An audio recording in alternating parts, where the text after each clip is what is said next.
All right. Hello, everyone, and welcome back. Today, we're going to jump into one of my favorite topics, and that's emotions. As a therapist, again, obviously love emotions, love learning about them, and here we get to learn where they come from. So let me go ahead and share my screen.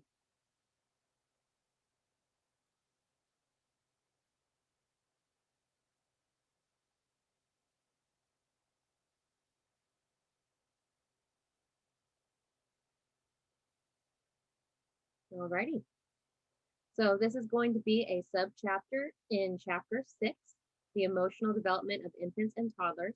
Remember that this is only a small review of the um, reading from chapter 6. This is not inclusive of all material that you need to know, but this is just a little bit of a review of some of the stuff that I find important and would like to review as a therapist. So, first and foremost, it's important to know that babies' earliest emotional life, although signs of some emotions are present, baby's earliest emotional life consists of little more than two global arousal states. Two, right? So that's going to be attraction to a pleasant stimulus, wanting something they want, and withdrawal from an unpleasant stimulus or trying to kind of get away from something that they don't. That's it. From there, we continue on. So if you remember back to your general psychology, intro to psychology class, you probably learned that there are 6 universal emotions. Now, this has been something that has been somewhat up to debate. They are trying to change this around a little bit. There are definitely 6 emotions that nobody questions are universal. We know for a fact that every culture that we've ever seen have these 6 basic emotions. However, with more and more research, it has been shown that there are some other ones on there that seem pretty universal. The biggest one being interest. Now, interest is important for us, seeing as that is going to be something that mostly is seen in babies, right? It's going to be a little bit of a lowered jaw, right? Mouth kind of open, open gaze, looking at something, maybe the eyes going up a little bit, which is going to be different than the other 6 that you probably remember. So these other 6 will probably sound very familiar to you. Adding in interest, we have happiness, surprise, fear, anger, sadness, and disgust, right? Remember, with all of these emotions, they are evolutionarily speaking important for promoting our survival. They help babies basically make themselves valuable so that we as adults will take care of them. If something doesn't taste good, they try to spit it out, right? If they are happy, then we tend to be happy right there back with them. That is very much something that they need to do in order to communicate and survive. Now, not all of these are 100% present right when baby pops out. And we're going to talk about them different or at different kind of moments. We're also going to talk about the other emotions that you learned about in your introduction class that also seem universal. However, they haven't been added to this list. Number one, because they're not basic. They need to have some kind of sense of self in order to understand them or feel them, which means that you have to be at least a certain age to feel certain emotions. Kind of seems strange, but true. So we'll get to them later on as well. So construction of emotional process. So sensitive contingent caregiver communication, in which parents selectively mirror aspects of baby's emotional behavior, helps infants construct emotional expressions that more closely resemble those of adults. So, what does that mean? It means whenever us adults see something cute and cuddly like a baby, we tend to talk to it so differently than we would talk to someone else. Yeah, I talk to my dog like that.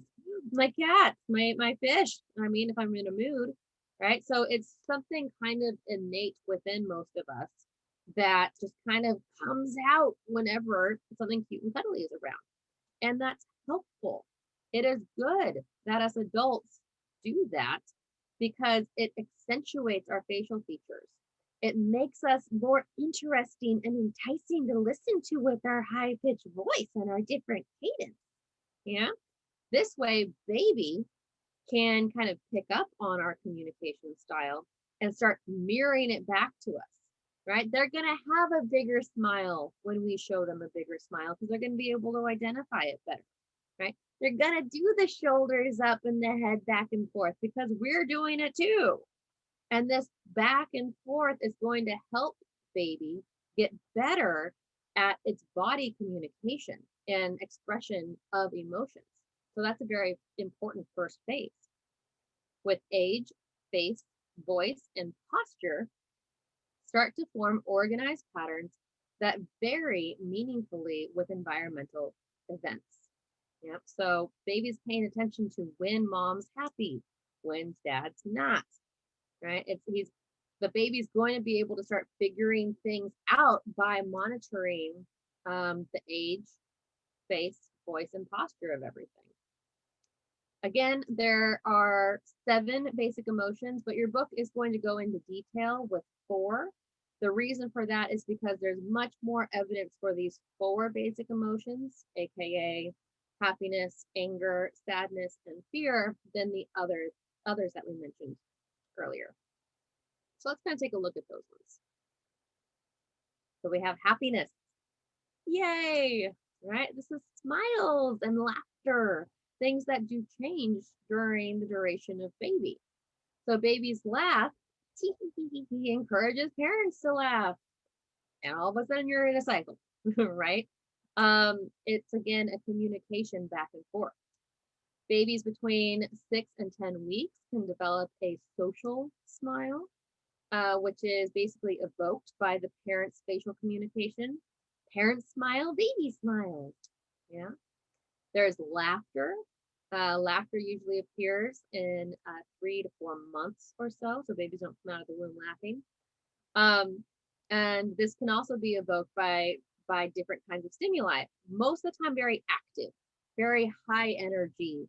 The more kind of shock value that's there, the more the baby's gonna laugh. Right? If it's kind of small, it's probably not going to evoke as big of a laugh effect.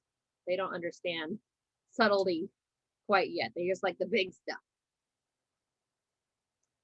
All right, anger and sadness. So newborn babies respond with generalized distress to a variety of unpleasant experiences, including hunger, changes in body temperature, and too much or too little stimulation. They like it just right. Goldilocks. And if they don't have it just right, they are generally distressed. Yes. So from 4 to 6 months into the second year, angry expressions increase in frequency and intensity. They're starting to learn that I don't like something. Older infants also react with anger in a wider range of situations. When an object is taken away, an expected pleasant event does not occur. The caregiver leaves for a brief time, or they are put down for a nap. So their anger is going to start increasing as they get older. So why? Why does that happen? Why does anger increase with age? There are several reasons why. Number 1, as infants become capable of intentional behavior, they want to control their own actions. When they're babies, they don't necessarily know what they want. They just know that they're either uncomfortable or satisfied. They don't really have an idea of, I want something different. So as they get older and they understand want and intentional behavior, they want more control. And when they don't have that, they get more angry, right? Number 2, infants are better at identifying who caused them pain or removed the toy. When infants are itty bitty, they can't see very well. They can't usually tell, who's doing what to them. As they get older, they start to be able to see better. They start to recognize, who it is that's playing with them and whatnot. And they know who what to expect from those people as well. And if those expectations are not met, not thrilled. So anger is particularly intense when a caregiver from whom they have come to expect warm behavior causes discomfort. Again, this is not always in the form of abuse, not to that level. However, if there's an expectation, and as a therapist, I have thoughts about expectations itself. But when we're babies, we start to expect when we see caregiver come in at a certain time of the day that they're going to be bringing our bottle. And all of a sudden that caregiver comes in and they don't have a bottle. If anything, they're trying to like put us in these clothes that we really don't want to be in. Probably going to get pretty angry. Yeah. The reason I said the whole thing about expectations in therapy is there's a saying that expectations are planned disappointments. Typically speaking, expectations do not help all too much. They kind of shame us to a certain degree to get something that we want. And if we don't get it right when we think we want it, then we are unhappy. So it doesn't usually end all that well. Hence why 2020, well, at least one reason why 2020 was such a disaster, because it shattered all of our expectations. We expected to be able to go to school in person.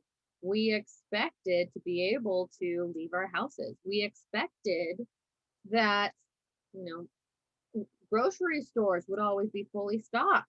And, you know, the new dress you got, you were going to be able to wear, on and on and on. All of these expectations broken. And it just kind of leaves you not feeling all that great. Again, expectations are planned disappointments. Sometimes you get what you expect, but even if you get what you expect, you're not necessarily happy about it. You expected it, right? So you can see kind of that double bind and why, as a therapist, whenever I hear somebody talking about expectations, I jump on that wagon back to material. So number 3, increase parental limit setting often or once babies crawl and walk. So babies typically aren't told no a whole bunch when they're babies and not able to crawl or walk. As soon as they are able to crawl and walk, they get limits. Well, you can't go over near the stairs anymore. Well, you can't go touching those things. Well, right? Almost always done in a caring way because parent doesn't want baby to get hurt. However, baby is still getting limited. And I don't know if everybody likes boundaries. They're certainly healthy. Again, they're going to keep baby safe. However, nobody particularly likes it when they're getting boundaries set on them. It doesn't feel good. So there's going to be that increase of anger with the increase of boundary setting. So sadness happens less than anger, which if you think about it is a good thing. Sad baby, that's just no good, right? So although expressions of sadness also occur in response to pain, removal of an object, and brief separations, they are less frequently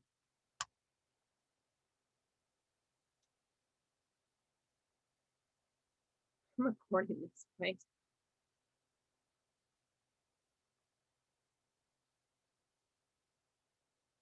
Hold on. Now I'm questioning everything. Okay, I am. All right, good. I had a little brain fart moment. Yay, quarantine moment. Okay, let's get back into it. So, sadness, you'd be surprised how many of these I've done in a minute has not gone well. And I've had to redo them. So, love y'all. Thank you for being patient with me. So, although sadness can also happen in response to pain, removal of an object, and brief separations, they are less frequent than anger. And again, that's a good thing. But when a caregiver infant communication is seriously disrupted, or infant sadness is common, I'm missing a sentence there. So basically, if a caregiver is not doing great and they are really sad, or a caregiver isn't meeting the basic needs of an infant, then it can lead to an infant not feeling happy and feeling sad, in fact. So we really need to make sure that we are trying to, meet all the conditions that infants need so that they don't become sad. Now, sadness definitely, if you've ever seen the movie Inside Out, you would know that it has a good place. It's not a bad thing. It does help us again survive. It's evolutionarily valid. However, nobody enjoys being sad, especially not when you're a baby and you don't understand even what sadness is. So again, it's going to happen less than anger and pretty much only really happen when a baby's needs aren't being met. Otherwise, it's going to be anger. But it is something that can happen. All right, next one, fear. So like anger, fear rises from the second half of the first year into the second year. Yep. Older infants hesitate before playing with a new toy, and newly crawling infants soon back away from heights. They're learning, right? Fear, again, is evolutionarily sound. We want to be scared of things. If you are not scared of things, you're going to get hit by a truck. You're going to go walking into the street. You're going to fall off of the staircase, right? We want to have a healthy level of fear. Of course, it can get excessive, but we're not talking about excessive right now. We're just talking about this kind of introduction to fear. The rise in fear after age 6 months keeps newly mobile babies' enthusiasm for exploration in check. Okay, so they're going to have what's called a secure base. Most of the time, that's with their primary caregiver. And as long as they can kind of, see dad or see mom or whoever that person is, they may feel more free to explore, right? And kind of get a little bit further and explore things. But if they ever get nervous, they might kind of shimmy back over to be with caregiver at that secure base. And again, this is a good thing. They're trying to have limits in what they're doing. It keeps it in check. So stranger anxiety. Stranger anxiety is the most frequent expression of fear. Stranger anxiety. This is when babies are met with unfamiliar adults. And it is very much impacted by temperament. So there are some babies who are just going to be more chill with being passed around. Other babies, not so much. They don't like that. It's also going to be incredibly impacted by culture. There is an article in your textbook about, forgive me, I can't remember which culture it is, but there's a high mortality rate when it comes to mothers giving birth. And so the infants, culturally speaking, are more likely to not only be held by mom, because mom's not always around, and they get more used to being passed around the community, and everybody's kind of just holding the baby. So in that case, these babies aren't particularly scared of strangers because they're so used to being passed around by strangers. So again, culture can change this, temperament can change this, a lot of stuff can change this. However, statistically speaking, stranger anxiety is still the most frequent expression of fear.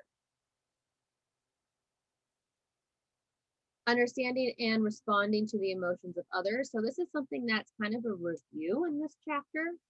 They already talked about joint attention in chapter 4. So this again should be a bit of a review. So I'm not going to go over it too much here, but know that there is kind of this push-pull between baby and caregivers or whoever's around them to learn more about these emotions. They kind of have the introduction of social referencing, which is actively seeking emotional information from a trusted person in an uncertain situation. So, for example, if any of you are old enough to know this reference, I remember when I was younger and one of my fellow classmates or something was late and we wanted to like play a trick on them, or we had a teacher who wanted to play a trick on them.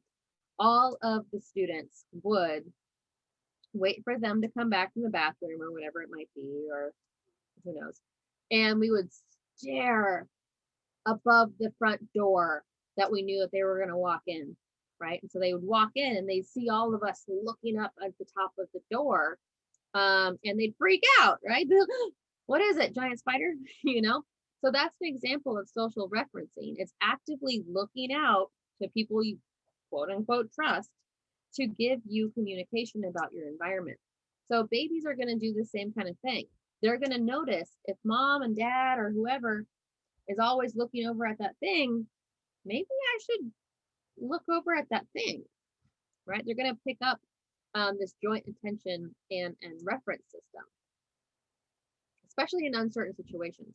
Other examples of that would be, everybody's seen this, toddlers running around, right, falls on their face. And if the parents get scared and the parents go, baby will look up and go, right? Because that's what parents were doing versus the parents who are on it who are like, oh, good job, you fell down. The baby will then be like, oh, I survived, yay. They look around for that information, especially when they don't understand how they're supposed to be feeling about it. Okay, so here's kind of, again, an allusion to what I was talking about earlier with the emergence of self-conscious emotions. So these self-conscious emotions involves injury to or enhancement of our sense of self. So we have to have a sense of self before we can really embrace or kind of feel these emotions. So we have guilt, shame, embarrassment, envy, and pride. And I do like to talk about this a little bit just because they are very different and I think a lot of times kind of get meshed. So guilt, especially guilt versus shame. So I want you to think about it for a second. What do you think the difference between guilt and shame is? I'm going to give you a second. What's the difference? Now, if you were feeling crappy, one of those two, how would you know when it was guilt versus shame?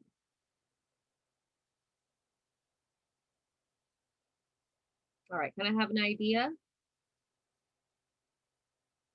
So here's how I define the difference between guilt and shame. Guilt, both of them are feeling bad. They suck. Okay. So one's not necessarily, one feels bad and one is kind of cognitive about it. They both don't feel good. But the difference is that guilt, you feel bad about something that you did, versus shame is you feel bad because whatever it is that you did, you feel like is in reference of who you are as a person. Okay, so let's say I cheated on an exam and I got caught.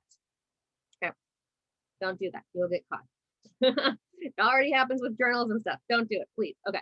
Anyways, so in fact, let's not even talk about exams. Let's talk about journals. So let's say you cheated on a journal and you got caught. To feel guilty is, oh God, that doesn't feel good. I hope my professor still likes me and isn't judging me. I'm nervous to go see her in office hours now. It just hurts. God, I can never do that again. I can never do that again. This is a terrible feeling. Right? So it's almost motivating to a certain degree to never do it again. And it's going to change your other behaviors too, because it just is a really crappy feeling. Versus shame. Shame is, I got caught cheating, which is bad, but now I feel like I'm a terrible person because of it. So it's not, I feel bad about the thing I did. It's that, oh, this whole cheating thing is proof that I'm a bad person. Okay. So instead of feeling crappy and nervous or whatever about the professor, it's I'm a terrible person. I don't know what there is why I'm even trying to do this. Maybe college isn't, for me, right? It's much worse to a certain degree because you spiral and you get to a point where sometimes people may start to think, what's the point? Because it's obviously proof that I'm not fit for this, that I'm not capable, that I'm that kind of thing. And so guilt is good. Guilt kind of like gets you to the point where you get better and you decide, okay, I'm never going to do that again. I'm going to be a better student in the future. Versus shame, you kind of get stuck in helplessness and hopelessness. So when it comes to this specific topic of cheating, it happens. Please don't do it again. Like I don't hate you. I don't think that you are bad students or shouldn't be in my class or anything like that. I'm embracing you. I want you to succeed. And that's why I make sure that, everything is all your own work because I want you to get better at writing. So don't fall down the shame spiral. Right? But it is a great example of the difference between guilt and shame. One's going to be motivating to hopefully make it so that you don't ever do it again. The other one's going to bring you down into a spiral because you think that it's all about who you are as a person. Right? So guilt, shame, embarrassment. We almost always think the same facial expression for this, which is kind of like surprise to a certain degree, but you almost always want to cover your face too. Right? There is an evolutionary helpfulness about embarrassment. There's been many studies shown where, let's say somebody's walking in a grocery place and they knock over a big stack of stuff. If they act embarrassed, oh my goodness, I'm so sorry. Oh, and they try to like put it back, the people who watch will like that person more. Right? Versus somebody who, like, let's say, accidentally knocks over a thing and they go, huh, and they keep walking and they're not embarrassed at all, or at least they don't appear to be. The people who are watching will like that person less. So it is evolutionarily helpful to act embarrassed because it makes it so that other people around you accept you more. They like you more if you show that kind of humility. So there is a good thing that comes with embarrassment, even though it can also not be a fun feeling. Envy and pride, right? So these are deadly sins, as they say. Two of the seven deadly sins. Envy is wanting what others have, and feeling bad about what you have in return. Versus pride, is almost always kind of like a pushed out your chest, shoulders back, head up kind of expression, of just being, kind of overly proud of yourself, right? And that's at least where it comes from, the deadly sins. I think that it is a good thing to sometimes be proud of yourself. It's not bad in and of itself. However, it's something that you also want to keep in check and make sure that you're always humble as well, just because that can get out of hand real fast if you're not careful. So these things start to happen with toddlers, and as they get older, not necessarily with babies. Babies don't understand self-consciousness necessarily. So it's something that's going to come with some age. And it's going to kind of depend on how old they are too, because they need to have this first self-conscious ability. So self-conscious emotions appear in the middle of the second year, so around 18 and 24 months of age. And they become firmly aware of the self as a separate, unique individual. So besides self-awareness, self-conscious emotions require an additional ingredient, adult instruction in when to feel proud, ashamed, or guilty. This is going to be another thing that really, really varies within our cultures, right? Us Americans are very much told that pride is a good thing, right? You should be proud. You did that all by yourself. Good job, right? You should feel accomplished. You did a drawing. We're going to put it up on the refrigerator. Versus other cultures may see pride as being more, let's say, sinful. No, what's best is the group. They're more collectivistic cultures. We want to make sure that the group is doing good. And sure, it's good for you that you did that thing, but you're getting better at this for the sake of the group. And you don't want to be sticking out too much. There's a saying that nails that stick out get the hammer, right? So being prideful in certain cultures, hammer's bad. You don't want to get nailed down. You want to be able to stick within the group, right? So depending on which culture you're coming from and born into and live in and all of that, and obviously people are in multicultural situations, is going to impact how we all feel about our different emotions. Some emotions may come very easily for some people because of these differences. Other emotions may come very hard, you for other people. Sometimes when I'm working as a therapist and I'm trying to be like, oh, good job, that's great. How do you feel? Where do you feel that in your body? Trying to kind of like, again, accidentally push this very Americanized, a good thing of pride. And I'm forgetting to be cognizant of cultural awareness stuff. Some of my clients may be like, oh, I feel pride, and that's a bad thing. Right? So I have to be careful, and I have to be, again, cognizant as a therapist as to what I'm valuing as being good and what I'm valuing as not, and trying to not put my own values on the clients. Yeah. All right. Beginnings of emotional self-regulation. Emotional self-regulation is the strategies we use to adjust our emotional state to a comfortable level of intensity so we can accomplish our goals. Self-regulation is a good thing. A lot of us are still learning how to emotionally regulate, but this is going to be some of the first times that we need to start doing this, where we can know the difference between, seeing red anger and being frustrated, so that there's a whole continuum of emotions and you can kind of backtrack or go forward on them depending on what the emotion is. So we start learning how to do this very young, but we continue learning how to do this as we age.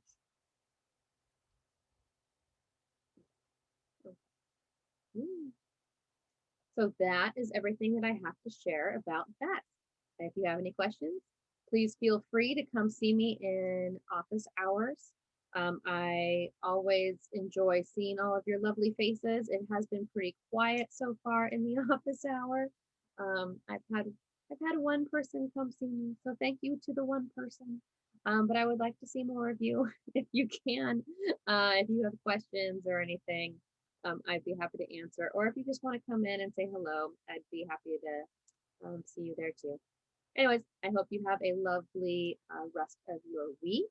Be aware that in this week will also be your exam. So be mindful of that. Make sure you schedule some time to do that and to study for that and such. There will be a video about it later on. Okay. Bye, everyone.